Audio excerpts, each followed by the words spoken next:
A gente viu nas últimas semanas aí, e aí eu quero entender o que está acontecendo. É uma grande coincidência? É uma fase ruim? Há algo realmente acontecendo? Falando aqui da PM de São Paulo, diversos casos, né, de flagrantes feitos pela população. Teve aquele caso que acho que foi o que mais repercutiu, de um policial jogando um homem de cima de um viaduto. Teve o caso de uma idosa que teve uma intervenção da polícia, acho que era para apreender uma moto, que teve uma resistência da família, ela acabou sendo agredida. Que mais? Teve uma atuação também no litoral, que acabou com a morte de uma criança. Isso tudo, uma na sequência da outra. O que levou a ter uma reação, principalmente da imprensa, muito forte, né, de todos os lados. E aí eu posso destacar aqui um texto, um editorial da Folha, que traz o seguinte: Tarcísio e instituições tende a conter selvageria policial. Eles usam esse termo de selvageria policial, um editorial da Folha. E aí, ali embaixo, né, acumulam-se casos de desprezo pela vida e despreparo da PM paulista. A letalidade saltou na gestão do secretário Derrite. O que levou, inclusive, aí eu trago a manchete do Poder 360, a um pedido de impeachment do secretário, através da Alesp, né, um deputado do PSOL, protocolou um pedido de impeachment do secretário de Segurança Pública de São Paulo, Guilherme Derrite. Esse pedido foi feito pelo deputado estadual Guilherme Cortes, do PSOL. O que está acontecendo? Traz para a gente aí um cenário, um panorama, uma explicação desse momento atual, desses flagrantes e os números reais, então, da Secretaria do Estado de São Paulo. Vamos lá. Primeira coisa, a polícia é uma instituição que utiliza o emprego da força legal, né? Ela detém, assim como as Forças Armadas, o monopólio legal da força. Então, o uso da força tem que ser, obviamente, controlado, tanto do ponto de vista técnico, estabelecer instrumentos para que o policial sempre tenha a capacidade de fazer o uso progressivo da força em ocorrências, né? O policial não pode usar o nível máximo no primeiro momento, ele tem que ter capacidade técnica de progredir. A verbalização, a contenção física, o uso de armamento não letal, até chegar ao uso do armamento letal. Em qualquer democracia, isso é uma regra, não é diferente no Brasil e não é diferente, em especial, na Polícia Militar de São Paulo, que é uma das organizações policiais mais antigas e mais bem preparadas, né? O exercício do controle do uso progressivo da força é constante. A análise sobre ele é constante. No entanto, ele é constante e os casos que são necessários uma intervenção que vai do uso progressivo da intervenção física até o uso da arma de fogo também é constante. Porque são os números que eu acabei de apresentar. Nós estamos falando de 18 milhões de intervenções, 260 mil crimes violentos. Então, pressupõe que quando a polícia intervir, em especial nos 260 mil crimes violentos, haverá confrontação e uso intensivo da força. Dito isso, o primeiro aspecto a esclarecer há uma confusão, aí entra o aspecto político, quer dizer, o que eu quero deixar bem claro, assim, o que eu quero dizer, dado que a polícia, ela o tempo todo age numa situação de confronto, limite e do uso da força, nós sempre teremos situações onde é preciso tutelar. No entanto, o que está sendo apresentado não tem nada a ver com segurança pública, tem a ver com uma crise de natureza política, utilizando elementos ou dados da segurança que não refletem o que está sendo expresso politicamente. Eu tenho 3 situações de uso da força. Primeiro, confrontos legais. O que é o confronto legal? É a intervenção da polícia contra criminosos armados que estão naquele momento atuando contra as vítimas. Vários casos como esse aqui. O confronto por intervenção é absorvido pela legislação. A forma de você controlar confrontos é retirar os criminosos violentos das ruas. Porque a letalidade criminal, quer dizer, quando ele busca o roubo, o homicídio e usar arma, só tem uma forma de você conter ele, através da intervenção policial. Mas essa sequência que a gente viu aí de vídeos, de flagrantes, a que se deve, você acha? Foi uma coincidência de ter... Eu vou chegar lá. Tá. Nós temos confrontos. Nós temos algo em torno de 1.000 a 1.500 confrontos por ano em São Paulo. Ok? Dependendo da série histórica, que já tem mais de 17 anos que a gente organiza. 1.500 confrontos. Todos os confrontos geram morte? Não. A média histórica é 35% desses confrontos geram alguém morto. Às vezes você tem um criminoso morto. Esse é o contexto que a gente está lidando. Pode ocorrer erro nesse confronto? Durante o confronto armado, evidente, olha a quantidade de confrontos em apenas um ano. São números de guerra, perfeito? Infelizmente pode acontecer erro. É o caso do garoto em Santos, que foi um confronto de uma guarnição contra uma unidade de tráfico, uma unidade de venda de drogas armados, houve uma troca de tiro, uma criança infelizmente foi baleada e faleceu. Esse é um típico caso de erro. Bem, pode acontecer abusos dentro desses casos? Também podem acontecer, que não na ação, quer dizer, é o caso do estudante de medicina que estava naquela situação e na intervenção o policial sacou a arma e ele foi preso por homicídio. Esse é um caso de abuso. O confronto ali, por isso que eu estou insistindo e repetindo a questão da progressão do uso da força, né? Esse é o caso de homicídio. E aí que vem a questão. Os casos de erro e os casos de abuso representam algo em torno 10 a 15 casos ano. Os casos de confrontos, 1.500 casos. Eu não estou nem... Não é dentro desse universo. São casos separados. Quando o policial comete um abuso ou um erro que leva à morte, isso é homicídio. Ele é registrado como homicídio. Quando o policial faz uma intervenção contra o criminoso armado, isso é um confronto. O que vem? Qual a confusão que está sendo propagada? Eu pego alguns casos de abuso e erro, e aí é uma triste e fatal coincidência de casos raros de morte que aconteceram em sequência. Veja que a maioria dos casos, inclusive, não tem morte, são casos de abuso, como é o caso do policial que jogou o rapaz do viaduto. Graças a Deus, inclusive, ele não morreu, mas é um caso de abuso. Então eu tenho um conjunto de casos de abuso, de erro, que são tratados da mesma forma que qualquer outro crime. Inquérito, processo, muitos casos, prisão em flagrante. Eles não se confundem com os casos de confrontos. Mas o que tem acontecido? Né? Parte da imprensa tem pego os dados sobre confrontos, pegado só aquela parcela dos confrontos em que há morte e divulgado o seguinte: olha a evolução desse mês para o mês passado, ou desse semestre para o outro, houve um aumento, e aí ele retrata os casos de abuso e erro como se eu tivesse um aumento dos casos de confronto. Veja, os casos de confronto, que tipo de política de controle eu preciso estabelecer? Enfrentamento ao crime organizado, prisão, investigação, para tirar criminosos que são letais das ruas. Porque se o policial não estiver ali no enfrentamento, a letalidade será contra o cidadão. Casos de abuso e erro, como eu preciso proceder dentro do Estado? Identificação daqueles policiais que cometem abuso, compreensão dos erros para criar modelos de treinamento, equipamentos de monitoramento, aumentar o armamento não letal se perceber que o erro decorre de uma intervenção sem capacidade de enforcement. São duas coisas completamente diferentes. Mas elas são, aí sim, né, com o interesse do desgaste político misturadas. O que está acontecendo é isso. Muito bem.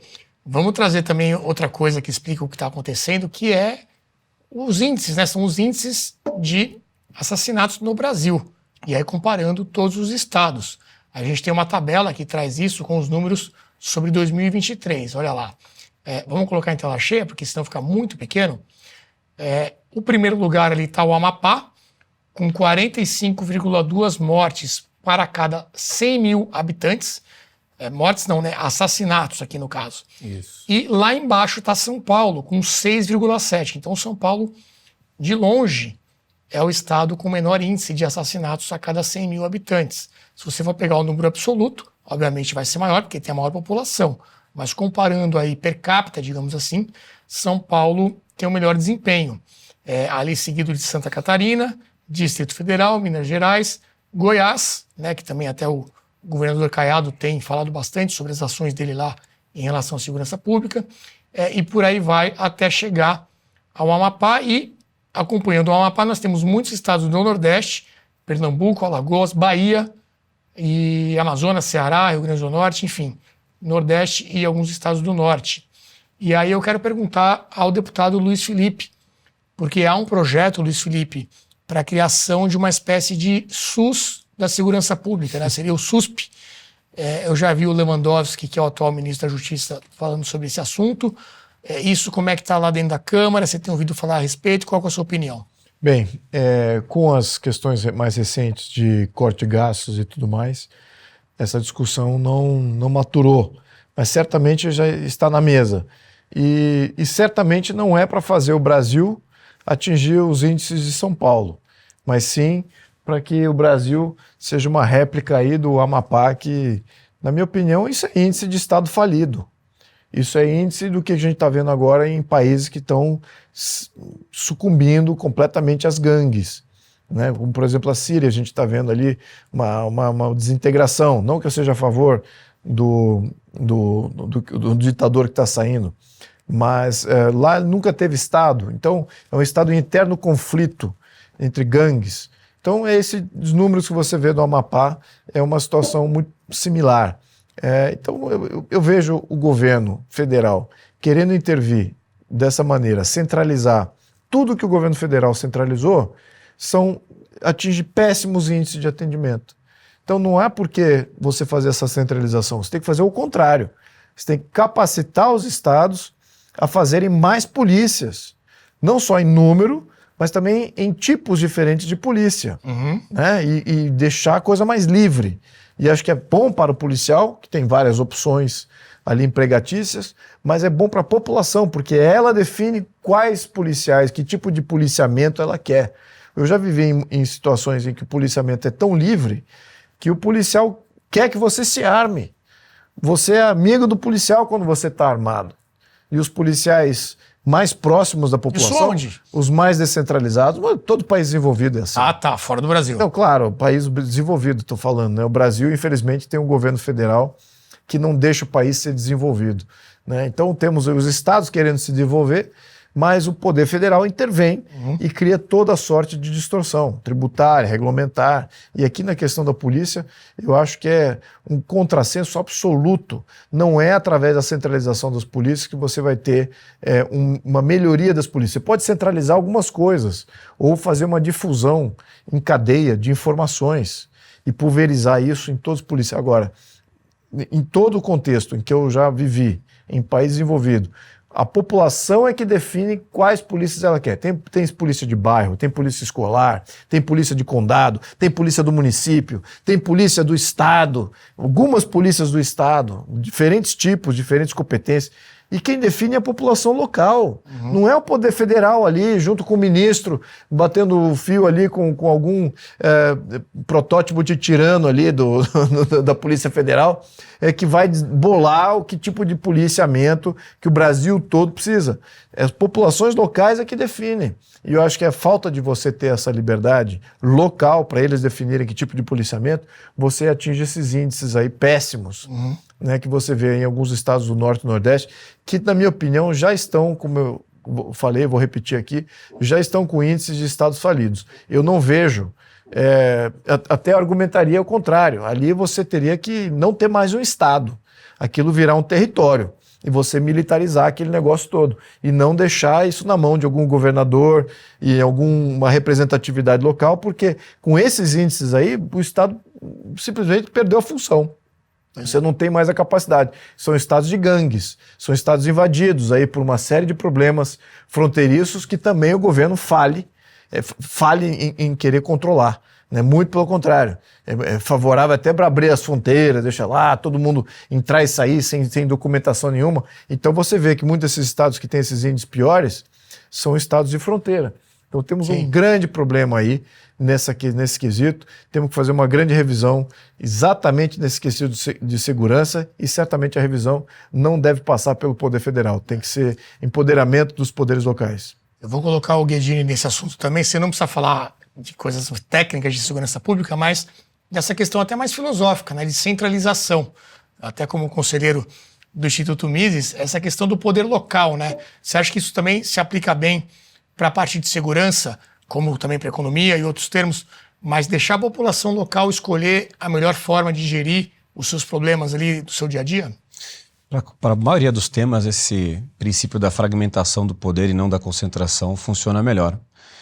Até dentro das igrejas, você tem uma teoria há séculos existente do que é o princípio da subsidiariedade, que você tem que deixar o poder mais próximo possível da decisão local e não concentrada. Você tem pessoas falando há décadas já do conceito de antifragilidade, como o Taleb, ou seja, de diferentes ângulos, independente dos seus valores pessoais, independente do que você acredita, seja por princípio filosófico, seja por pragmatismo, seja por qualquer que seja o outro princípio, você chega na mesma conclusão. A descentralização do poder ajuda você a ter mais, vou usar um termo em inglês aqui, mais grip, né? Você ajuda você a ter mais, tangenciar melhor a necessidade do local e responsabilidade. E a responsabilidade mais próxima daquele que está agindo perante o cliente dele, que no fundo é o cidadão, né? Então, não entendo tanto de segurança, mas eu entendo um pouco de político e de ser humano. E é isso que funciona, é a descentralização do poder.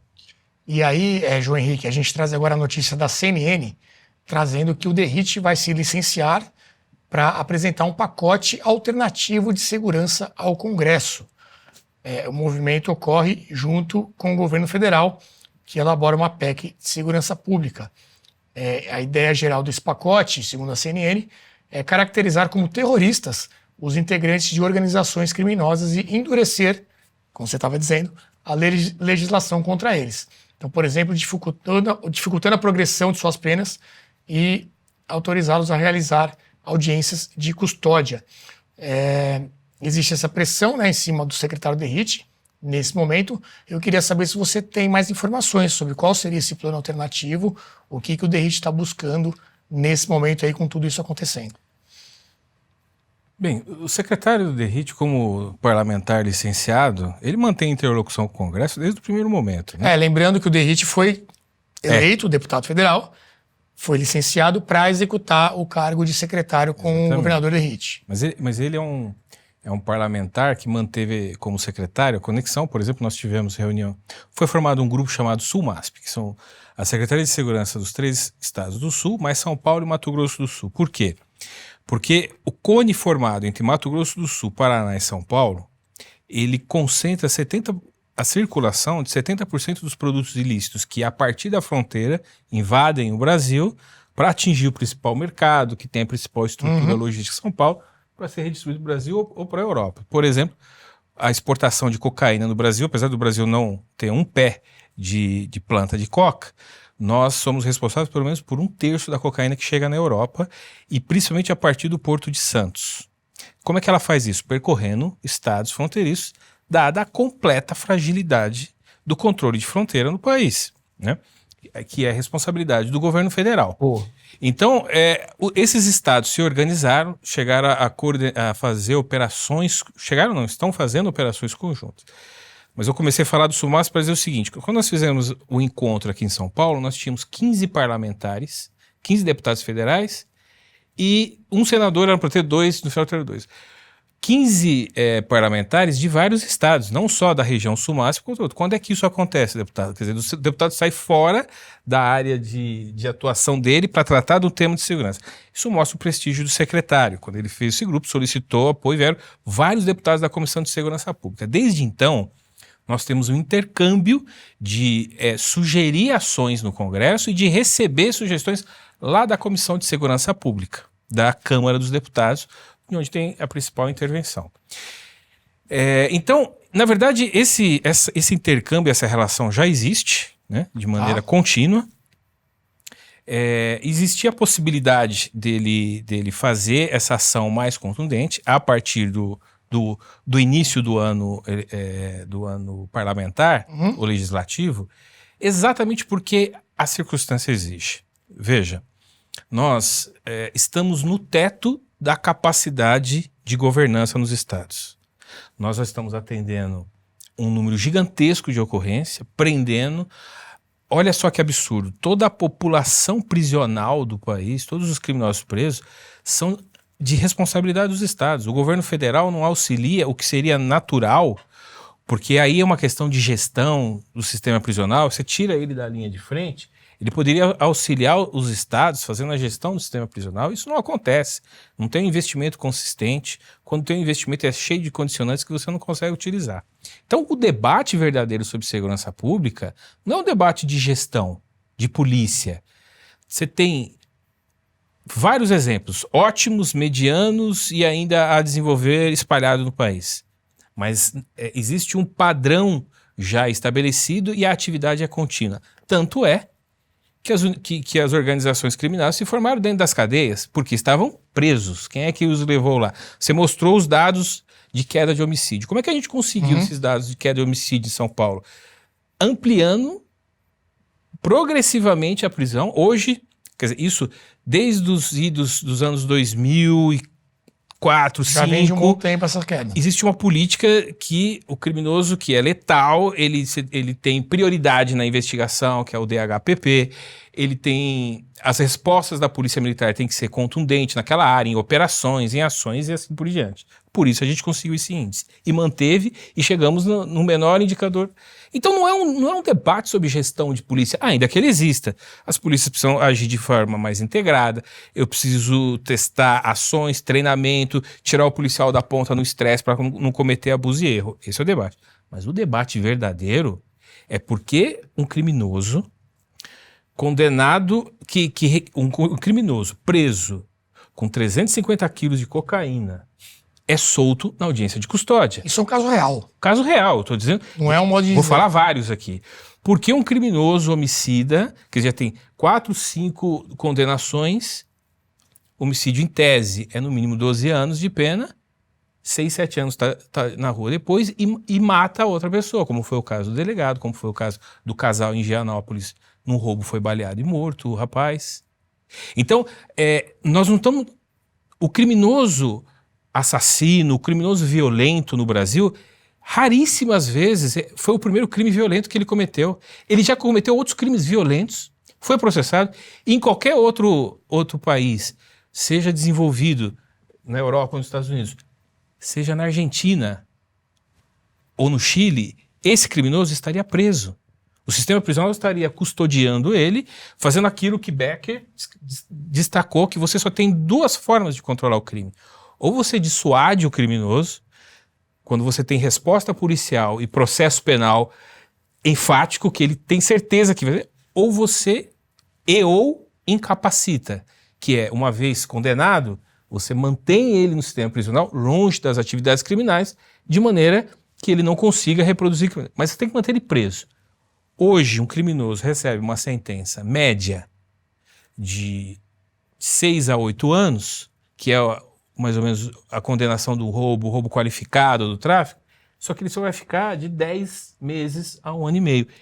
E ele sai, e durante a prisão, ele tem visita íntima, ele tem visita sem monitoramento, ele está gerindo os ativos que ele fez, ele está ampliando os negócios, e logo ele está na rua de novo, não só para gozar da receita que ele adquiriu, como para desenvolver essas atividades.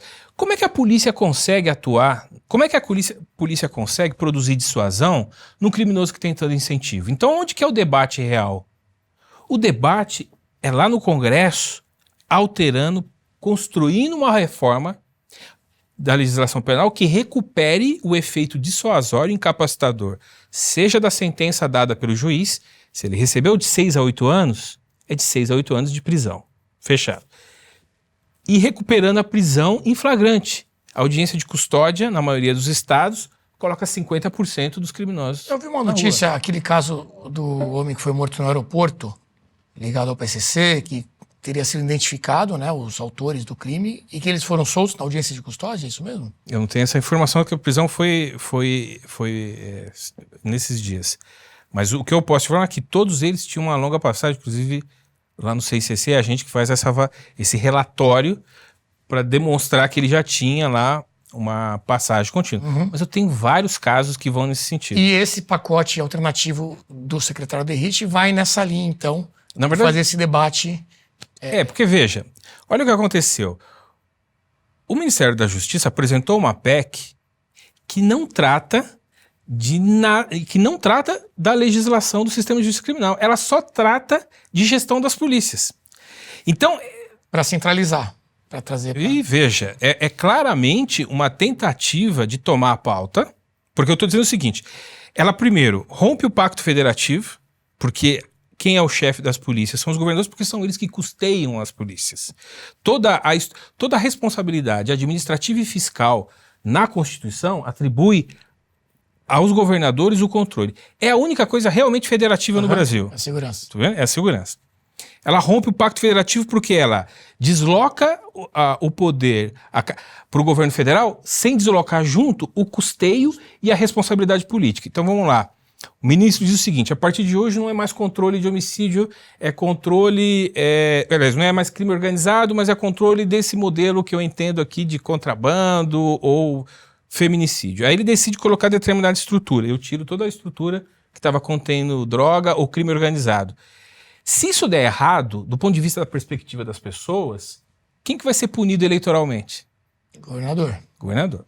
Se o governador não deslocar investimentos que já estavam comprometidos, por exemplo, com investigação de crime organizado, e colocar para quem que vai ter responsabilidade fiscal de não ter cumprido a diretriz? O governador. Então, na verdade, eles nem construíram um modelo similar ao que está no SUS, porque o SUS, ele atrela as duas coisas. É o governo federal que decide, mas é ele que paga também. Sim. Então, quando ele põe o investimento no município, a responsabilidade fiscal e política é dele.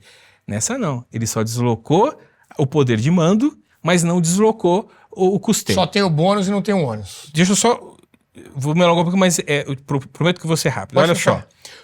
Então, a PEC, ela rompe o pacto federativo, ela trata da estrutura de financiamento sem aumentar o percentual para os estados, ela aumenta um pouquinho ali, mas não proporcionalmente. E ela faz uma alteração da Polícia Rodoviária Federal, dá lá um nome para ser uma polícia onde o estado poderia intervir em vários lugares. Bem, tudo isso é o quê? Governança, gestão. O que não aparece nessa PEC? Não aparece o fato de que o governo federal já controla 17% do território, que é a faixa de fronteira. Ele poderia construir uma polícia de fronteira e impedir que a droga e que os fuzis chegassem no Rio de Janeiro e São Paulo ou o restante do país.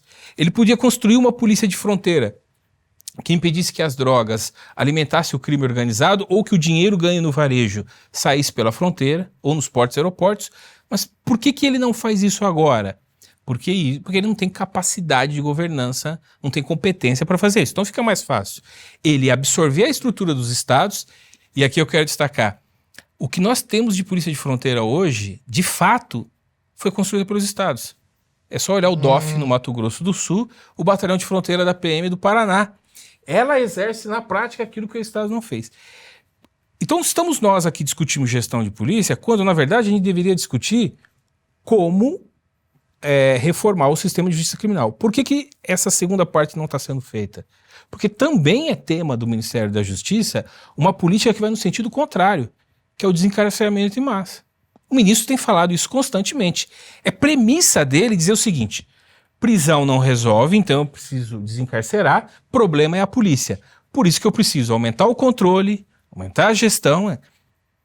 Nenhum país conseguiu produzir segurança pública, sair dessa crise com essa receita. Então, provavelmente, né, não posso aqui falar pelo deputado, mas o que o secretário está focando é iniciar esse debate com toda agora o peso de quem está fazendo a gestão e dizer o seguinte, né, dentro da Câmara dos Deputados, o que o Brasil precisa é isso, não é essa cortina de fumaça que foi tratada com essa PEC, que está sendo questionada por todos os estados.